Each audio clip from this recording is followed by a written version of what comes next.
बिहार में तो एक सीट उनको मिल ही नहीं रहा इंडी गठबंधन वाले को, और 300 सीट की बात कर रहे हैं। क्या बोलेंगे, झूठ बोल रहे हैं। इनको भ्रष्टाचार, तुष्टिकरण और घोटाला से तो फुर्सत ही नहीं है। 5वें चरण का मतदान है, 4 चरण का मतदान हो चुका है, और आगे भी जो 3 चरण के मतदान होने हैं आज को लेकर 40 की 40 सीट बिहार में एनडीए जीतेगी। बिहार में तो एक सीट उनको मिल ही नहीं रहा इंडी गठबंधन वाले को, और 300 सीट की बात कर रहे हैं। जमाना जब्त हो रही है। पिछली बार भी देखे थे आरजेडी को तो एक भी सीट नहीं मिला था। 40 की 40 बिहार में एनडीए गठबंधन जीतेगी, और 400 पार पूरे देश में एनडीए गठबंधन करेगी। देखिए माननीय प्रधानमंत्री जी अब पार्टी से और प्रधानमंत्री से भी ऊपर उठ गए हैं।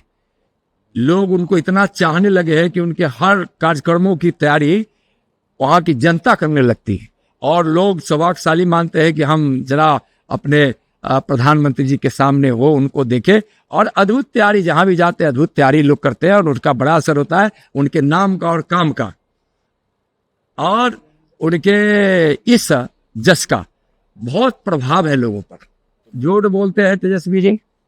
जब एनडीए की सरकार थी जिसमें भारतीय जनता पार्टी सम्मिलित थी, उस समय नीतीश जी के नेतृत्व में नौकरी, सरकारी नौकरी बिहार में देने की बुनियाद पड़ी, और उस समय हजारों नौकरी दी भी गई।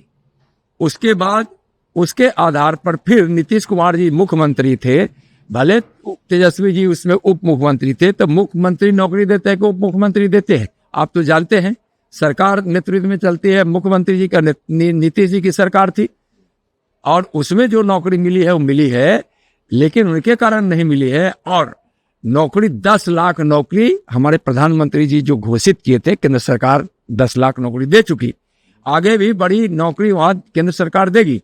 और दूसरी बात की रोजगार जो करोड़ों लोगों को देने की बात प्रधानमंत्री जी कहे थे, करोड़ों लोगों को रोजगार मिला है। और मैं उदाहरण के साथ बता रहा हूं, और आपको रिकॉर्ड में बोल रहा हूं। अब हमारे यहाँ चूंकि चुनाव हो गया इसलिए बोल रहे हैं, वहां उजियारपुर में लोकसभा जहां से मैं अभी चुनाव लड़ा हूं, 1,29,000 से ज्यादा लोगों को वहां मुद्रा लोन मिला है, और 1100 करोड़ से ज्यादा उनको ऋण दिए गए हैं। 1100 करोड़ रुपए से ज्यादा ऋण वहां लोगों को मिला है, और उससे जो उद्योग और व्यापार बढ़ा है, उससे 5 लाख लोगों को रोजगार मिला है। कहां से तेजस्वी जी रोजगार देंगे? माननीय प्रधानमंत्री और केंद्र सरकार की योजनाओं से रोजगार सृजित हो रहा है, लोग स्किल्ड हो रहे हैं, उनको रोजगार करने की सुविधाएं मिल रही है, तो इसके कारण रोजगार लोगों को मिल रहा है, बेरोजगारी दूर हो रही है। क्या बोलेंगे, झूठ बोल रहे हैं। इनको भ्रष्टाचार, तुष्टिकरण और घोटाला से तो फुर्सत ही नहीं है। कोई कॉन्टेस्ट नहीं है। 5 लाख से ज्यादा वोट से चिराग जी जीतेंगे।